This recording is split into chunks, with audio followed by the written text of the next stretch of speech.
Hello दोस्तों, नमस्कार। मैं कमलेश कुमार आप सभी का बहुत बहुत स्वागत करता हूं अपने यूट्यूब चैनल KRC, जहां सिलेक्शन एक जिद है। तो दोस्तों, आज का जो सेशन है वस्तुनिष्ठ समान अध्ययन 5000 प्लस, ये सभी एग्ज़ाम के लिए बहुत ही इम्पोर्टेंट होगा, क्योंकि ये जो सेशन होगा इसमें सारे सिलेक्टेड क्वेश्चन जो हैं वो बिहार SSC के लिए फेमस है। और अभी जो समक्षता परीक्षा होने वाला है टीचर लोगों का, और BPSC के थ्रू जो एग्ज़ाम होने जा रहा है मार्च में, सुना गया है, उसका अभी तक ऑथेंटिक न्यूज़ नहीं आया है। तो आप सभी तैयार हो जाइए। ये सेशन अगर नहीं देखे तो बहुत पछताएंगे। तो चलिए शुरू करते हैं ये सेशन। एकदम 100% श्योर है कि इससे क्वेश्चन आने ही आने हैं। बहुत ही इंपॉर्टेंट क्वेश्चन है ये आपके लिए।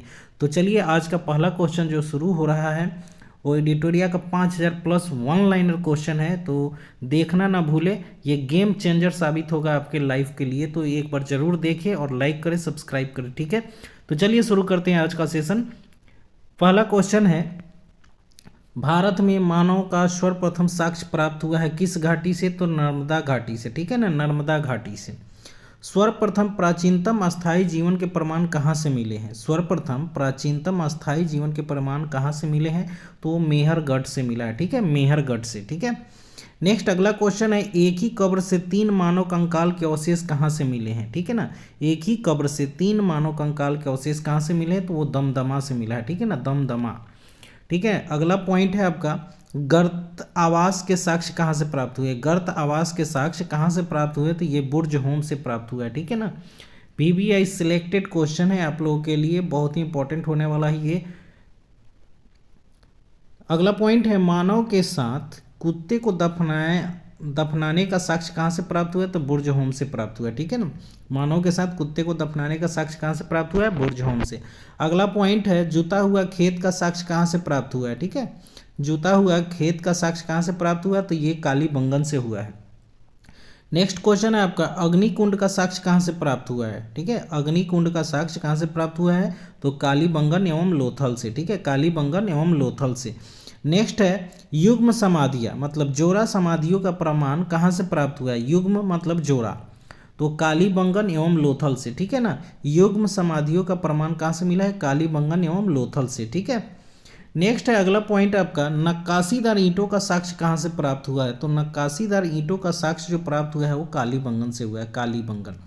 अगला क्वेश्चन है, नर्तकी का कांस्य मूर्ति का साक्ष्य कहाँ से प्राप्त हुआ है? नर्तकी की कांस्य मूर्ति का साक्ष्य कहाँ से प्राप्त हुआ है? तो ये मोहनजोदड़ो से प्राप्त हुआ है, ठीक है। नेक्स्ट क्वेश्चन है, शवों को दफनाने की प्रथा का प्रचलन कहाँ हुआ?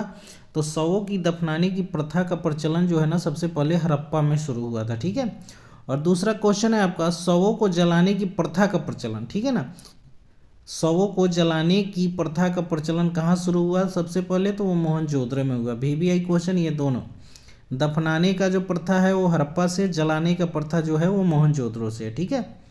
नेक्स्ट अगला क्वेश्चन होगा, 3 मुख वाले देवता की मूर्ति कहाँ से प्राप्त हुई है? तो 3 मुख वाले देवता की मूर्ति जो है मोहनजोदड़ो से प्राप्त हुई है। कहाँ से? मोहनजोदड़ो से।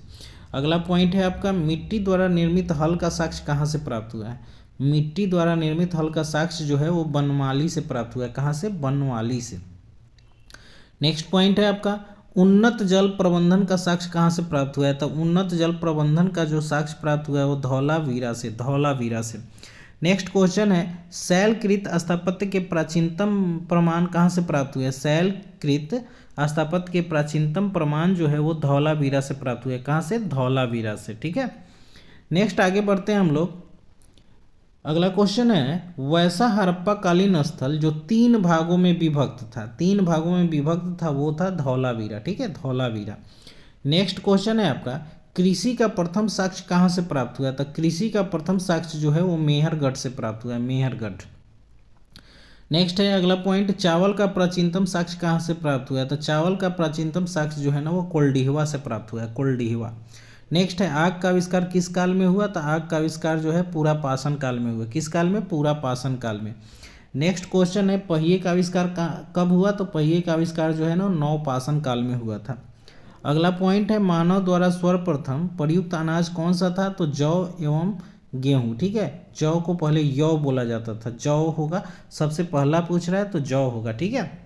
नेक्स्ट है, मानव द्वारा प्रथम बार प्रयोग में लाया गया धातु कौन था? तो वो था तांबा, ठीक है ना। मानव द्वारा सर्वप्रथम प्रयोग में लाया गया धातु कौन था? तो तांबा था। नेक्स्ट पॉइंट है आपका, राष्ट्रीय मानव संग्रहालय स्थित है कहाँ? तो भोपाल में। राष्ट्रीय मानव संग्रहालय कहाँ स्थित है? भोपाल में। नेक्स्ट पॉइंट है आपका, सिंधु सभ्यता के प्रमुख बंदरगाह कौन थे? सिंधु सभ्यता के प्रमुख बंदरगाह जो थे वो लोथल एवं सुतकोटदा था। लोथल एवं सुतकोटदा, ठीक है। नेक्स्ट पॉइंट है, हड़प्पा एवं मोहनजोदड़ो को संयुक्त या जुड़वा राजधानी किसने कहा है? तो पिग्गट ने कहा है। किसने कहा है? पिग्गट ने। नेक्स्ट पॉइंट आगे बढ़ते हैं हम लोग। अगला पॉइंट है आपका, प्रमुख दर्शन एवं उसके प्रवर्तक। ये सारे VVI टॉपिक मैं आप लोग के लिए करा रहा हूँ। पूरा जो है ना आपका सारे सब्जेक्ट का VVI, मोस्ट VVI कह सकते हैं इसको, तो देखना ना भूले। इस सेशन को जरूर देखें सभी लोग, जितने भी टीचर्स के एग्ज़ाम देने वाले वो जरूर देख के जाए। 100% क्वेश्चन लड़ेगा ही लड़ेगा।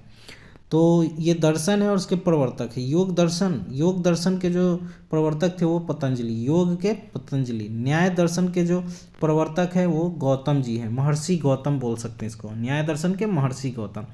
नेक्स्ट है, सांख्य दर्शन के जो प्रवर्तक थे वो कपिल थे, सांख्य दर्शन के कपिल। चावर्क दर्शन के चावर्क ही थे, चावर्क दर्शन के कौन थे? चावर्क। वैशेषिक दर्शन के कौन थे? तो कनाद। वैशेषिक दर्शन के प्रवर्तक कौन है? कनाद है। और पूर्व मीमांसा के प्रवर्तक कौन है? तो जैमिनी। पूर्व मीमांसा के प्रवर्तक जैमिनी। और उत्तर मीमांसा के जो प्रवर्तक है वो कौन है? बादरायन, ठीक है, बादरायन। इस चीज को जरूर अच्छे से याद कीजिए। एक बार मैं फिर से पढ़ दे रहा हूँ। योग दर्शन के कौन है? पतंजलि। न्याय दर्शन के गौतम। सांख्य दर्शन का कपिल। चावर्क का चावर्क ही है। वैशेषिक दर्शन के कनाद। पूर्व मीमांसा के जैमिनी। और उत्तर मीमांसा के बादरायन, ठीक है। नेक्स्ट है अगला पॉइंट आपका, टॉपिक है विभिन्न संप्रदाय और उसके संस्थापक, ठीक है। तो ये देख लीजिए, आजीवक संप्रदाय हमेशा एग्जाम में आता है। आजीवक संप्रदाय के संस्थापक कौन है? तो मखलीपुत्र गोशाल, ठीक है, मखलीपुत्र गोशाल। अनिश्चयवादी के संस्थापक कौन है? तो संजय वेठलीपुत्र, संजय वेठलीपुत्र। भौतिकवादी, भौतिकवादी जो संप्रदाय है इसके संस्थापक कौन है? तो पकुध कच्चायन, पकुध कच्चायन। और घोर अक्रियावादी के जो संस्थापक हैं वो है पूरन कश्यप। तो ये कभी कभी मिलाने के लिए दे देता है इस तरह से, आपका सूची 1 को सूची 2 से मिलाने के लिए। तो ऐसे क्वेश्चन के लिए बहुत ही इंपॉर्टेंट है, तो इसको एक बार फिर से देख लीजिएगा आप लोग। आगे बढ़ते हैं हम लोग अगले पॉइंट की तरफ। अब आते हैं हम लोग ऋग्वेद के बारे में जान लेते हैं कि ऋग्वेद से जो इम्पोर्टेंट क्वेश्चन है उसको देखते हैं। यह सबसे प्राचीन वेद है। ऋग्वेद क्या है? सबसे प्राचीन वेद है। इस वेद के ऋचाओं को पढ़ने वालों को होत्रु कहा जाता है, ठीक है ना। ऋग्वेद के पढ़ने वाले को क्या कहते हैं? होत्री कहते हैं, होत्री। नेक्स्ट है, ऋग्वेद के तीसरे मंडल में, ऋग्वेद के तीसरे मंडल में गायत्री मंत्र का उल्लेख है, ठीक है, ध्यान से याद कीजिएगा। ऋग्वेद के तीसरे मंडल में गायत्री मंत्र का उल्लेख है। अगला पॉइंट है, ऋग्वेद के 9वें मंडल में, ऋग्वेद के 9वें मंडल में सोम देवता का उल्लेख है, ठीक है।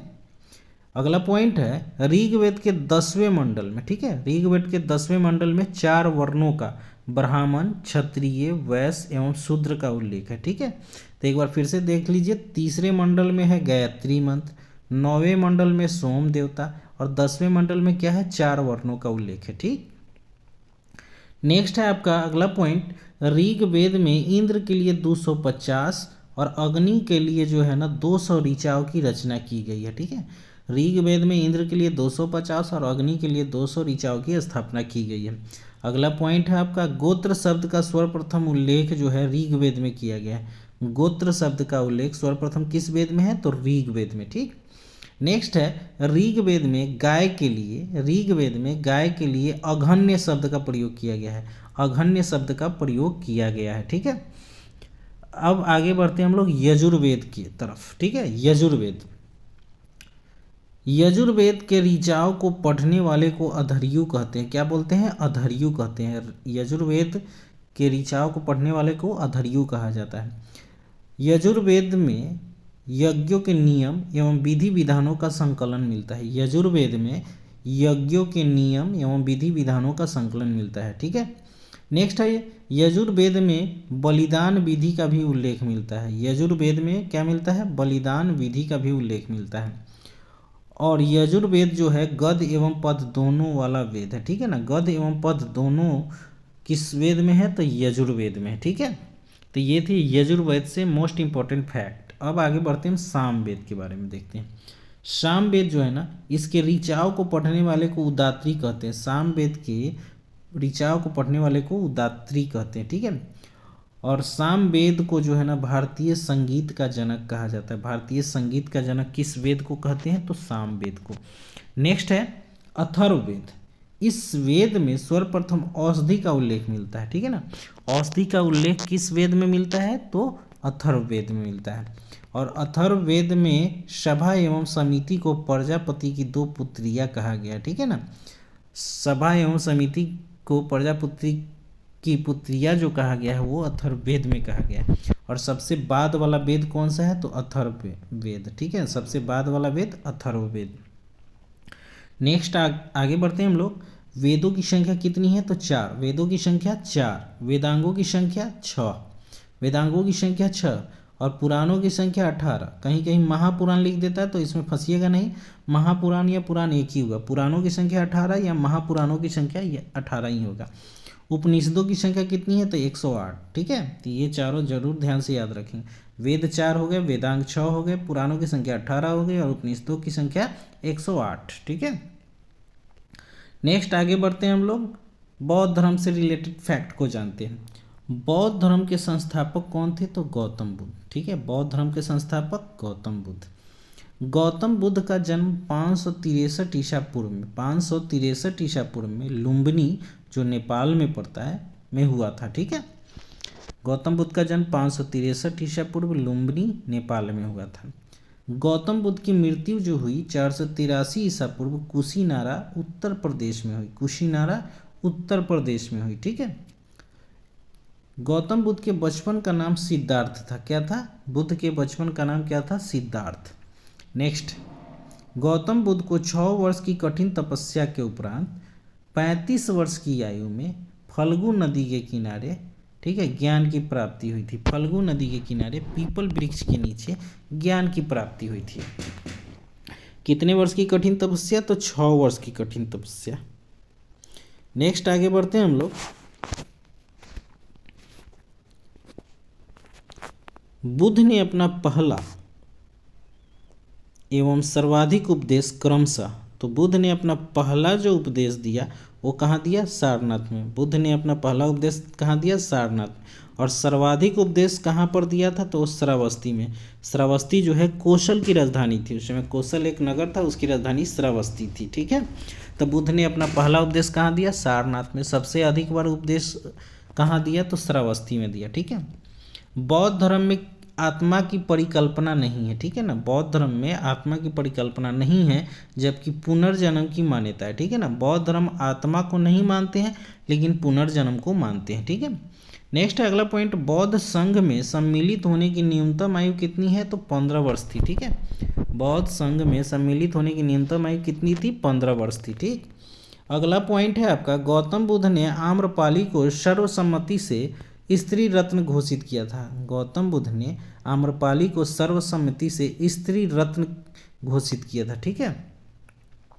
नेक्स्ट आगे बढ़ते हैं हम लोग अगले पॉइंट की तरफ।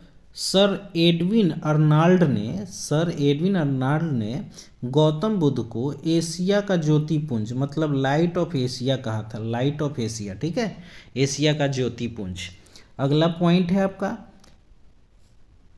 बौद्ध धर्म से रिलेटेड जो है ये 4 सभाएं हुई थी। उस समय कौन था, स्थान कहाँ था, अध्यक्ष कौन था और शासनकाल किसका था, ये सभी को देखते हैं, ठीक है। VBI हमेशा एग्जाम में एक क्वेश्चन इस चारों में से एक क्वेश्चन आना ही आना है।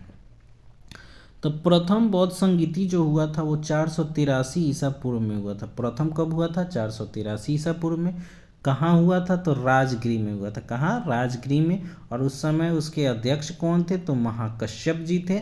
और उस समय कौन से राजा थे, तो अजातशत्रु थे, ठीक है ना। एक क्वेश्चन में 4 है आंसर। तो प्रथम बौद्ध संगीति जो हुई थी वो 483 ईसा पूर्व में हुआ था, राजगृह में हुआ था। अध्यक्ष उस समय महाकश्यप जी थे और शासनकाल किसका था, तो अजातशत्रु का। मतलब वहाँ का राजा कौन था, अजातशत्रु था। दूसरा बौद्ध संगीति जो हुआ था 383 ईसा पूर्व में हुआ था, ठीक है। दूसरा बौद्ध संगीति कब हुआ? 383 ईसा पूर्व में, वैशाली में हुआ। अध्यक्ष उस समय साबाकामी थे और उस समय राजा जो था वो कलाशोक था, ठीक है। राजा कौन था? कलाशोक था।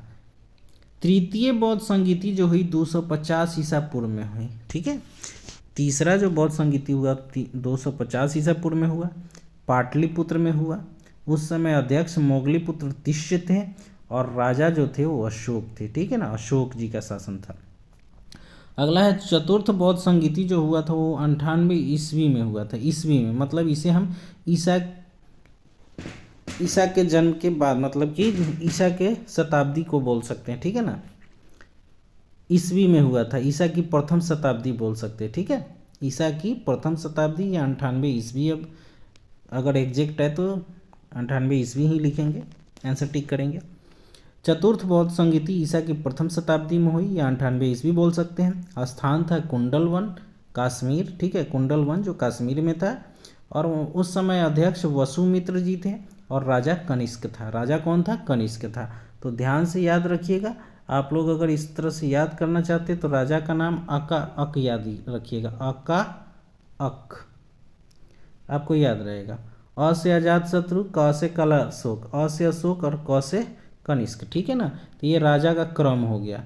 और स्थान का क्रम याद रखना है तो रावे पाकू, रावे पाकू, ठीक है ना। रा से राजगिरी, वे से वैशाली, पा से पाटलिपुत्र, कू से कुंडलवन, ठीक है। रावे पाकू और राजा का हो गया अकाक, ठीक है ना। तो ये मेरा ट्रिक है, आप लोग अपने से याद कर लीजिएगा, कोई बात नहीं।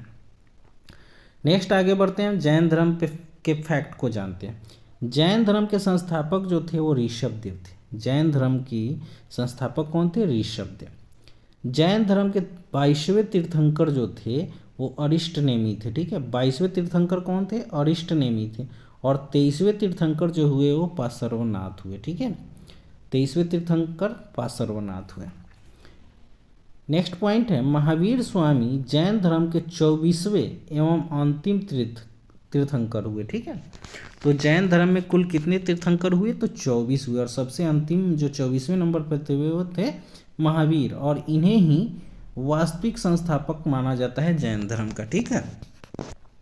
महावीर स्वामी का जन्म 540 ईसा पूर्व में हुआ था। 540 ईसा पूर्व में हुआ था। कहाँ? तो कुंडग्राम वैशाली बिहार में, कुंडग्राम वैशाली बिहार में, ठीक है। अगला पॉइंट है आपका, महावीर स्वामी की मृत्यु 468 ईसा पूर्व में पावापुरी नालंदा बिहार में हुआ था। पावापुरी नालंदा बिहार में हुआ था। नेक्स्ट आगे बढ़ते हैं हम लोग अगले पॉइंट की तरफ। महावीर के बचपन का नाम क्या था? तो महावीर के बचपन का नाम वर्धमान था, वर्धमान। नेक्स्ट, इन्होंने 30 वर्ष की आयु में सन्यासी जीवन को स्वीकारा तथा 12 वर्षों की कठिन तपस्या के उपरांत ऋजुपालिका नदी के नीचे साल नामक वृक्ष के नीचे ज्ञान की प्राप्ति हुई थी, ठीक है। तो इसको एक बार फिर से पढ़ते हैं। महावीर ने 30 वर्ष की आयु में सन्यासी जीवन स्वीकारा, 12 वर्ष का उन्होंने कठिन तपस्या किया, तो उन्हें ऋजुपालिका नदी के तट पर साल वृक्ष के नीचे ज्ञान की प्राप्ति हुई थी, ठीक है ना। ऋजुपालिका नदी याद रखेंगे, 12 वर्ष कठिन तपस्या किया, साल वृक्ष के नीचे, ठीक है ना, उनको ज्ञान की प्राप्ति हुई थी। अगला पॉइंट है, महावीर ने अपने शिष्यों को 11 गंधर्वों में विभाजित किया था। 11 गंधर्वों में विभाजित किया था। और महावीर जो थे पुनर्जन्म एवं कर्मवाद में विश्वास रखते थे, ठीक है। पुनर्जन्म एवं कर्मवाद में विश्वास रखते थे। अगला पॉइंट है, स्यादवाद और अनेकांतवाद जो है वो जैन धर्म से संबंधित है। स्यादवाद और अनेकांतवाद जैन धर्म से संबंधित है। अगला पॉइंट है, प्रथम जैन भिक्षुणी जो थी वो चंपा थी। प्रथम जैन भिक्षुणी कौन थी? तो चंपा। नेक्स्ट है, महावीर के प्रथम अनुयायी कौन थे? तो उनके दामाद जामिल थे। उनके दामाद कौन थे? जामिल। नेक्स्ट है, जैन धर्म से संबंधित जैन संगतियाँ कहाँ कहाँ हुई थी? तो प्रथम जैन संगति जो हुई थी 300 ईसा पूर्व में हुआ था पाटलिपुत्र में, और उस समय अध्यक्ष थे अस्तुलभद्र, अस्तुलभद्र। और दूसरा जैन संगति जो हुआ था वो 512 ईस्वी में हुआ था, वो वल्लभी में जो गुजरात में पड़ता है, और उस समय अध्यक्ष क्षमा श्रवण थे, क्षमा श्रवण। तो दोनों में काफ़ी डिफरेंस है। प्रथम 300 ईसा पूर्व में हुआ था और दूसरा 512 ईस्वी में हुआ। काफ़ी डिफरेंस के बाद दूसरा हुआ था, ठीक है ना। नेक्स्ट आगे बढ़ते हैं हम लोग। अगला पॉइंट है मगध के बारे में, बिंबिसार के बारे में पढ़ना है हमको, ठीक है। बिंबिसार ने किसे हराकर अंगराज को मगध में मिलाया था? VVI क्वेश्चन है ये। तो ब्रह्मदत्त को हराया था, ठीक है ना। बिंबिसार ने किसे हराकर अंगराज को मगध में मिलाया? तो ब्रह्मदत्त को। नेक्स्ट, बिंबिसार ने मगध की राजधानी राजगृह को बनाया था। बिंबिसार ने मगध की राजधानी किसे बनाया? तो राजगृह को बनाया था। अगला पॉइंट है बिंबिसार ने भगवान बुद्ध की सेवा में राजवैद्य जीवक को भेजा था। राजवैद्य जीवक को भेजा था। नेक्स्ट पॉइंट है बिंबिसार की हत्या इसके पुत्र अजातशत्रु ने कर दी, ठीक है ना। बिंबिसार की हत्या किसने की? उसके पुत्र अजातशत्रु ने। अगला पॉइंट अजातशत्रु से रिलेटेड होगा, ठीक है। अजातशत्रु को कुनिक के उपनाम से जाना जाता है, ठीक है। अजातशत्रु को कुनिक के उपनाम से जाना जाता है। अजातशत्रु ने लगभग 32 वर्षों तक मगध पर शासन किया था, ठीक है ना। कितने दिनों तक? 32 वर्षों तक शासन किया। अजातशत्रु की हत्या जो है उसके पुत्र उदयन ने कर दिया। किसने किया? उदयन ने कर दिया। अगला पॉइंट है उदयन ने पाटलीग्राम की स्थापना की थी। उदयन ने किसकी स्थापना की? पाटलीग्राम की स्थापना की। नेक्स्ट पॉइंट है शिशुनाग ने अपनी राजधानी पाटलिपुत्र से वैशाली स्थापित की। शिशुनाग जो था उसने अपनी राजधानी पाटलिपुत्र से वैशाली स्थापित किया। नेक्स्ट पॉइंट है कलाशोक ने अपनी राजधानी जो है वो वैशाली से पाटलिपुत्र स्थापित की। कलाशोक जो है ना उसने राजधानी को फिर वैशाली से कहाँ लाया? पाटलिपुत्र लाया, ठीक है। अगला पॉइंट है बिंबिसार बौद्ध धर्म का अनुयायी था। बिंबिसार बौद्ध धर्म का, जबकि अजातशत्रु प्रारंभ में जैन धर्म का अनुयायी था लेकिन बाद में बौद्ध धर्म का अनुयायी बन गया, ठीक है।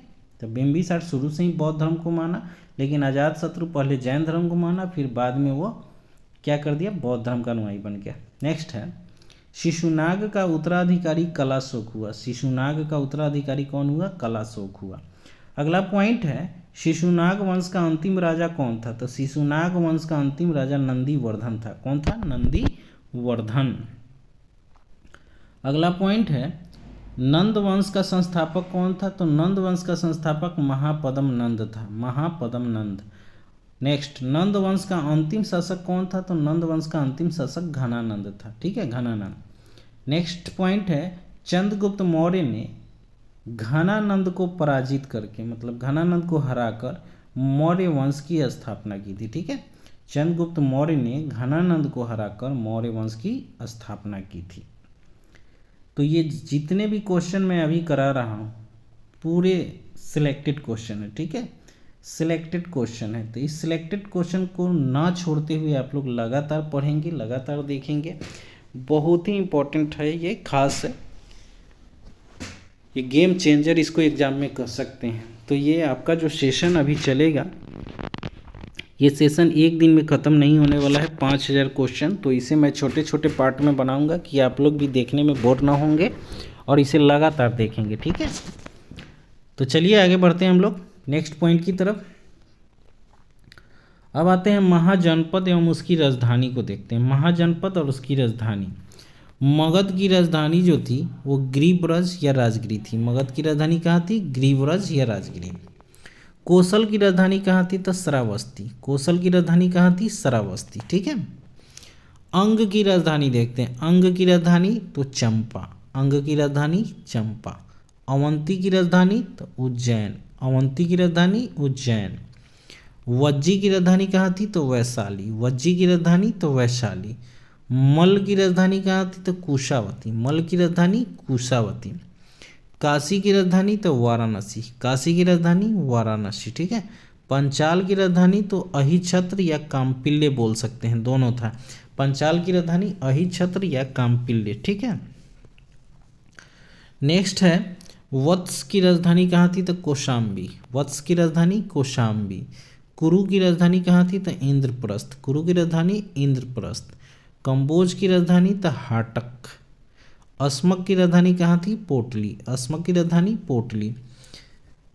चेदी की राजधानी कहाँ थी? तो शक्तिमती, ठीक है ना, चेदी की राजधानी शक्तिमती। मत्स्य की राजधानी कहाँ थी? तो विराटनगर। मत्स्य की राजधानी विराटनगर। शूरसेन की राजधानी तो मथुरा। शूरसेन की राजधानी कहाँ थी? मथुरा। और गंधार की राजधानी कहाँ थी? तो तक्षशिला। गंधार की राजधानी तक्षशिला। तो ये 16 महाजनपद जो है उसकी राजधानी है। तो 16 महाजनपदों में से हमेशा एग्जाम में मिलाने के लिए ही आता है कि इनकी राजधानियों को मिलाए, ठीक है। तो काफ़ी इंपॉर्टेंट हो जाता है ये महाजनपद, तो इसे ध्यान से याद रखेंगे। नेक्स्ट आगे बढ़ते हैं हम लोग अगले फैक्ट की तरफ। ये मौर्य वंश का फैक्ट है, इसे देखते हैं।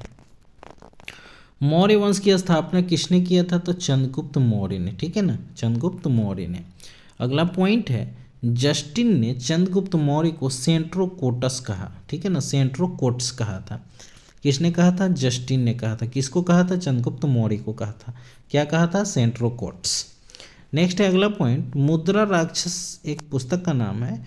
चंद्रगुप्त मौर्य के लिए ब्रिशल शब्द का प्रयोग किया गया है। मुद्रा राक्षस पुस्तक में चंद्रगुप्त मौर्य के लिए ब्रिशल शब्द का प्रयोग किया गया है, ठीक है, ब्रिशल।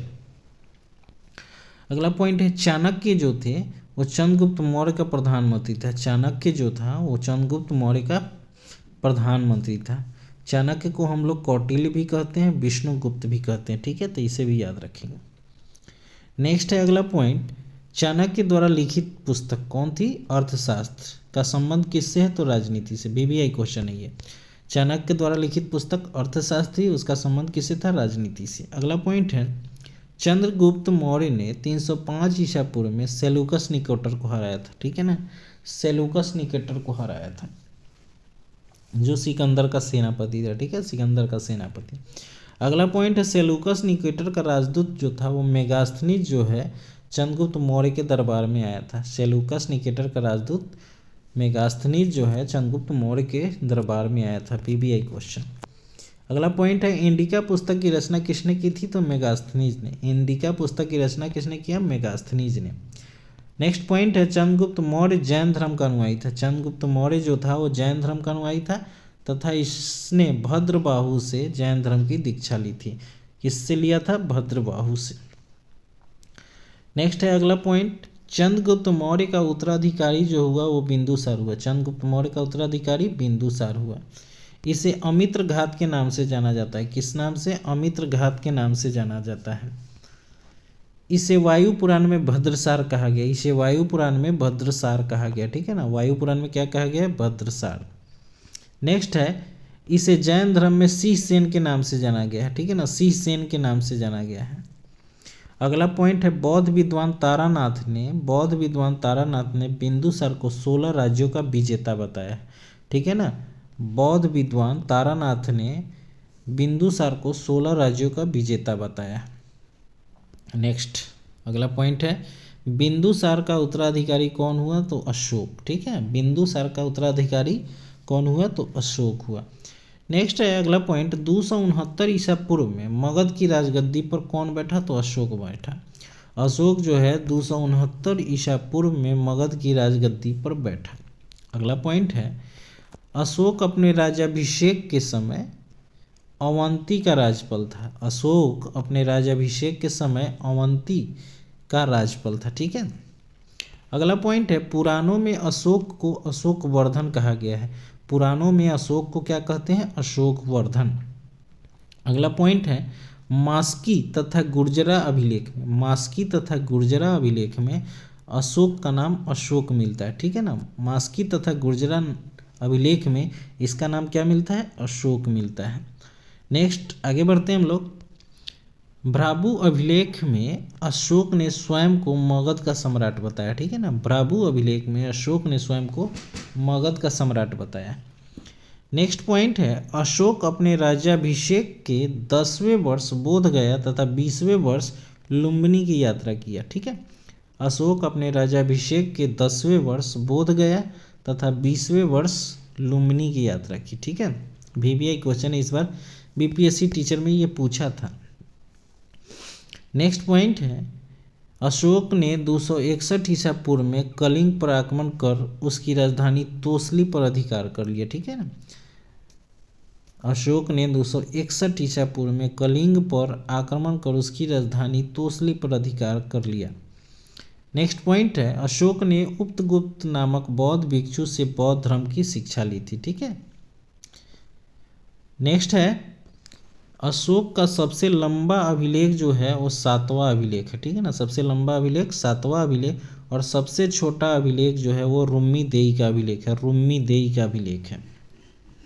सबसे लंबा अभिलेख 7वां अभिलेख, सबसे छोटा अभिलेख और रुम्मी देई का अभिलेख। ठीक है, नेक्स्ट पॉइंट है, अशोक के समय मौर्य साम्राज्य में प्रांतों की संख्या 5 थी। ठीक है, अशोक के समय मौर्य साम्राज्य में प्रांतों की संख्या जो थी वो 5 थी, जो 6 सदस्यीय थी। ठीक है, नेक्स्ट पॉइंट है,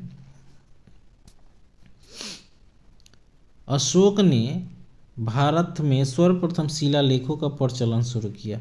अशोक ने भारत में सर्वप्रथम शिलालेखों का प्रचलन शुरू किया, और शिलालेखों की जो अध्ययन होता है वो एपिग्राफी में होता है। शिलालेखों का अध्ययन एपिग्राफी में होता है।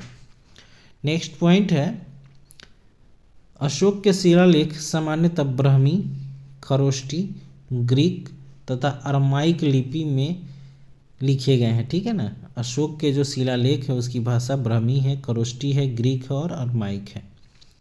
अगला पॉइंट है आपका, अशोक के पहले शिलालेख में पशु बलि की निंदा की गई है। ठीक है ना, पशु बलि की निंदा मतलब पशुओं की बलि नहीं चढ़ाना है। ठीक है, और 6ठे शिलालेख में आत्मनियंत्रण की शिक्षा दी गई है, आत्मनियंत्रण की।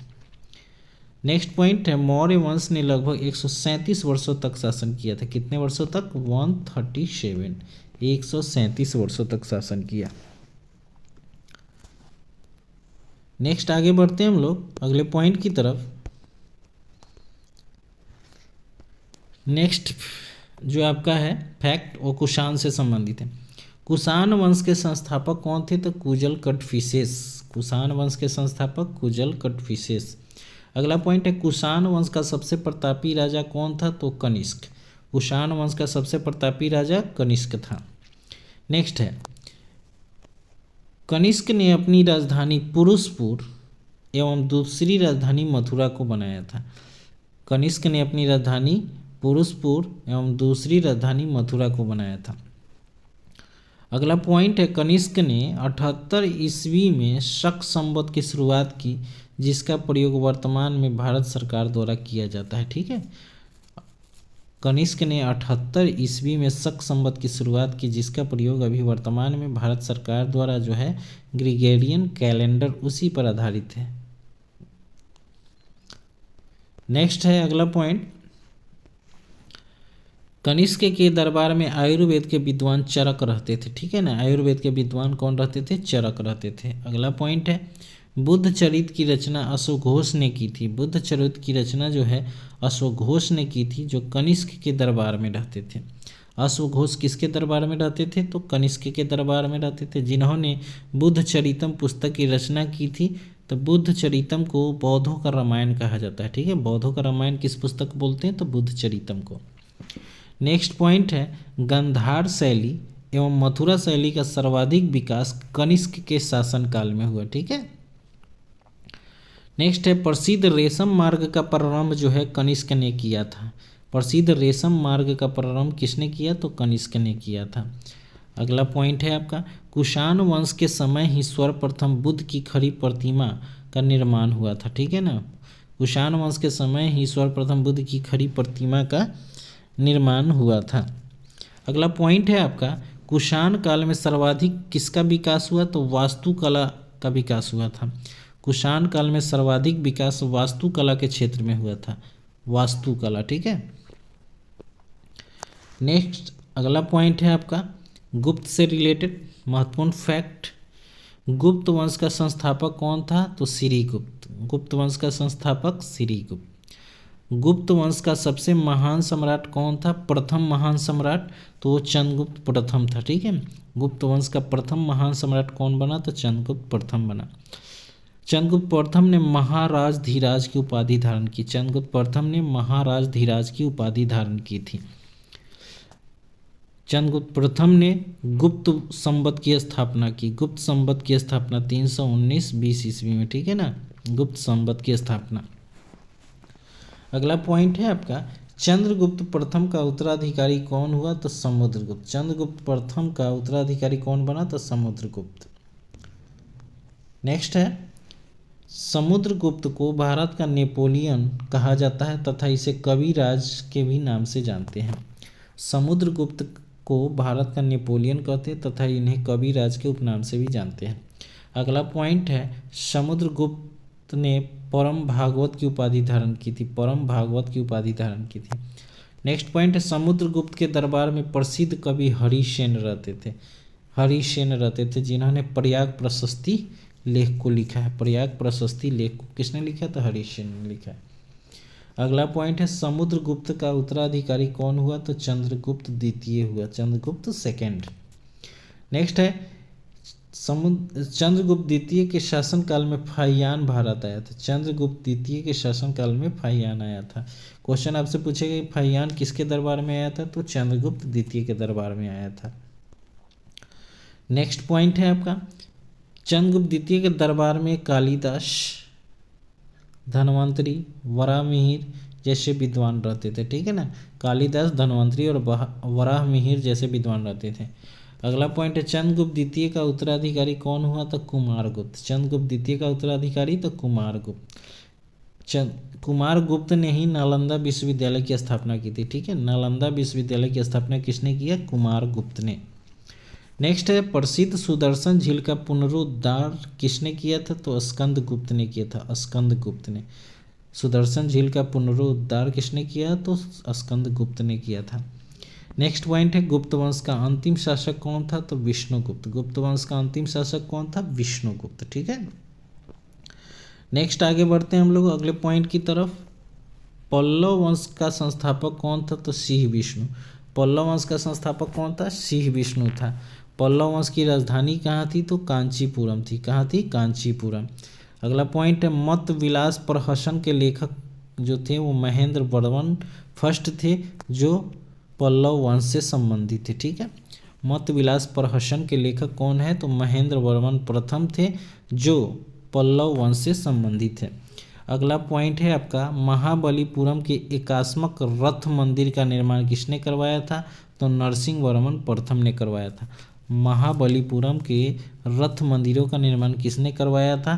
तो नरसिंह वर्मन प्रथम ने। VVI क्वेश्चन है ये। नेक्स्ट है, नरसिंह वर्मन प्रथम जो था वतापी कोंड का उपाधि धारण किया था। VVI क्वेश्चन, वतापी कोंड की उपाधि किसने धारण की थी? तो नरसिंह वर्मन प्रथम ने। अगला पॉइंट है, कांची का कैलाश मंदिर का निर्माण किसने करवाया था? तो नरसिंह वर्मन सेकंड ने। कांची का कैलाश मंदिर का निर्माण तो नरसिंह वर्मन सेकंड ने। नेक्स्ट पॉइंट है, प्रसिद्ध पुस्तक 10 कुमार चरित के लेखक दंडी जो थे नरसिंह वर्मन द्वितीय के दरबार में रहते थे। प्रसिद्ध पुस्तक 10 कुमार चरित के लेखक दंडी जो थे वो नरसिंह वर्मन द्वितीय के दरबार में रहते थे। नेक्स्ट आगे बढ़ते हैं हम लोग अगले पॉइंट की तरफ। चोल वंश। चोल वंश के संस्थापक जो थे वो विजयालय थे। चोल वंश के संस्थापक विजयालय थे। चोल वंश की राजधानी जो थी वो तंजावुर थी, ठीक है, तंजौर या तंजावुर। नेक्स्ट पॉइंट है, चोल वंश के शासक राजराज प्रथम ने पहली बार श्रीलंका पर आक्रमण किया था, ठीक है। चोल वंश के जो राजा थे, शासक है, राजराज प्रथम ने पहली बार श्रीलंका पर आक्रमण किया था। अगला पॉइंट है, चोल साम्राज्य का सर्वाधिक विस्तार जो हुआ राजेंद्र प्रथम के शासनकाल में हुआ। चोल वंश या चोल साम्राज्य का सर्वाधिक विस्तार जो हुआ वो राजेंद्र प्रथम के शासनकाल में हुआ था, ठीक है। नेक्स्ट पॉइंट है, राजेंद्र प्रथम ने गंगईकोंड चोल की उपाधि धारण की थी। VVI गंगईकोंड चोल की उपाधि किसने धारण की थी? राजेंद्र प्रथम ने। नेक्स्ट पॉइंट है, स्थानीय स्वशासन जो है चोल वंश की प्रमुख विशेषता थी। हजारों बार एग्जाम में आ चुका है ये। स्थानीय स्वशासन किस वंश की प्रमुख विशेषता थी? तो चोल वंश की, ठीक है। अगला पॉइंट है, प्रसिद्ध नटराज मूर्ति का संबंध किस वंश से है? तो चोल वंश से है। प्रसिद्ध नटराज मूर्ति का संबंध चोल वंश से है। नेक्स्ट पॉइंट, राष्ट्रकूट वंश के संस्थापक कौन थे? तो दंती दुर्ग। राष्ट्रकूट वंश के संस्थापक कौन थे? दंती दुर्ग। राष्ट्रकूट वंश की राजधानी जो थी वो मान्यखेट थी। राष्ट्रकूट वंश की राजधानी कहाँ थी? मान्यखेट। अगला पॉइंट है, राष्ट्रकूट वंश के प्रमुख शासन कृष्ण प्रथम, कृष्ण द्वितीय एवं अमोघ वर्ष है। ठीक है, प्रमुख शासकों में ये तीन थे, कृष्ण प्रथम, कृष्ण द्वितीय और अमोघ वर्ष। नेक्स्ट पॉइंट है, एलोरा के प्रसिद्ध कैलाश मंदिर। एलोरा के प्रसिद्ध कैलाश मंदिर का निर्माण कृष्ण प्रथम ने किया था। ठीक है, कृष्ण प्रथम ने किया था। अगला पॉइंट है, त्रिपक्षीय संघर्ष। तीन पक्षों में जो युद्ध हुआ था उसे हम त्रिपक्षीय संघर्ष बोलते हैं। इस वंश के शासक ध्रुव ने कन्नौज पर अधिकार करने हेतु पाल वंश तथा प्रतिहार वंश के शासकों को पराजित किया था। ठीक है, तो क्वेश्चन आपसे पूछेगा कि त्रिपक्षीय संघर्ष में कौन कौन से वंश के राजा शामिल थे? तो एक हो जाएगा पाल वंश, दूसरा प्रतिहार वंश और तीसरा कौन होगा? राष्ट्रकूट वंश। राष्ट्रकूट, ठीक है, जो अभी चल रहा है राष्ट्रकूट वंश। ठीक है, नेक्स्ट है, प्रसिद्ध कन्नड़ पुस्तक कवि राजमार्ग की रचना किसने की थी? तो अमोघ वर्ष ने किया था। अमोघ वर्ष ने। प्रसिद्ध कन्नड़ पुस्तक कवि राजमार्ग की रचना किसने किया था? तो अमोघ वर्ष ने किया था। नेक्स्ट अगला पॉइंट है पाल वंश से संबंधित। तो पाल वंश के संस्थापक कौन थे? गोपाल। पाल वंश के संस्थापक गोपाल। नेक्स्ट है, पाल वंश की राजधानी कहाँ थी? तो मुंगेर, बिहार में। पाल वंश की राजधानी कहाँ थी? मुंगेर, बिहार में। नेक्स्ट पॉइंट है, प्रसिद्ध ओदंतपुरी विश्वविद्यालय की स्थापना किसने किया था? तो गोपाल ने किया। ओदंतपुरी विश्वविद्यालय की स्थापना किसने किया? गोपाल ने। नेक्स्ट, पाल वंश के शासक देवपाल ने ओदंतपुरी में बौद्ध मठ का निर्माण करवाया था। पाल वंश के शासक देवपाल ने ओदंतपुरी में बौद्ध मठ का निर्माण करवाया था। अगला पॉइंट है, देवपाल ने जावा के शैलेंद्र वंशीय शासक बालपुत्र देव के अनुरोध पर नालंदा में बौद्ध विहार हेतु 5 गांव दान में दिए थे। ठीक है, नेक्स्ट है, गीत गोविंद के लेखक जयदेव। गीत गोविंद के लेखक कौन है? जयदेव, जो है वो लक्ष्मण सेन के दरबार में रहते थे। गीत गोविंद के लेखक जयदेव लक्ष्मण सेन के दरबार में रहते थे। अगला पॉइंट है, लोहार वंश की स्थापना जो है वो संग्राम राज ने किया था। लोहार वंश की स्थापना किसने किया? संग्राम राज ने किया था। नेक्स्ट पॉइंट है, प्रसिद्ध राजतरंगिणी पुस्तक की रचना किसके द्वारा किया गया था? तो कल्हण के द्वारा। प्रसिद्ध राजतरंगिणी पुस्तक की रचना किसके द्वारा? तो कल्हण के द्वारा। ठीक है, तो ये थे आज के मेन VVI क्वेश्चन जो प्राचीन भारत से हैं, जो हमेशा एग्जाम में ये क्वेश्चन जो रिपीटेड होते रहते हैं। तो ये सेशन जो है ना काफ़ी इम्पोर्टेंट है। मैं एक बार फिर से कह दूं कि जो भी तैयारी में लगे हुए हैं, चाहे वो बिहार SSC हो, बिहार दरोगा हो, काफ़ी मोस्ट इम्पॉर्टेंट क्वेश्चन है और काफ़ी सिलेक्टेड क्वेश्चन है। तो आप सभी से फिर से निवेदन है कि मेरे यूट्यूब चैनल को ज़रूर सब्सक्राइब कीजिए, लाइक कीजिए और शेयर भी कीजिए। अगर अच्छा लगे तभी शेयर कीजिए, मैं ये नहीं कहता हूँ कि अच्छा नहीं लगे तो ना देखिए या ना देखिए। ठीक है, तो बस अगर आपको कुछ आउटपुट मिल रहा है तो मुझे भी कुछ आउटपुट की आशा है आप लोगों से। तब तक के लिए धन्यवाद दोस्तों। फिर मैं अगले वीडियो में लाऊंगा जो आपका मध्यकालीन भारत पूरा कवर करूंगा। ठीक है, तो चलिए तब तक के लिए नमस्कार, जय हिंद।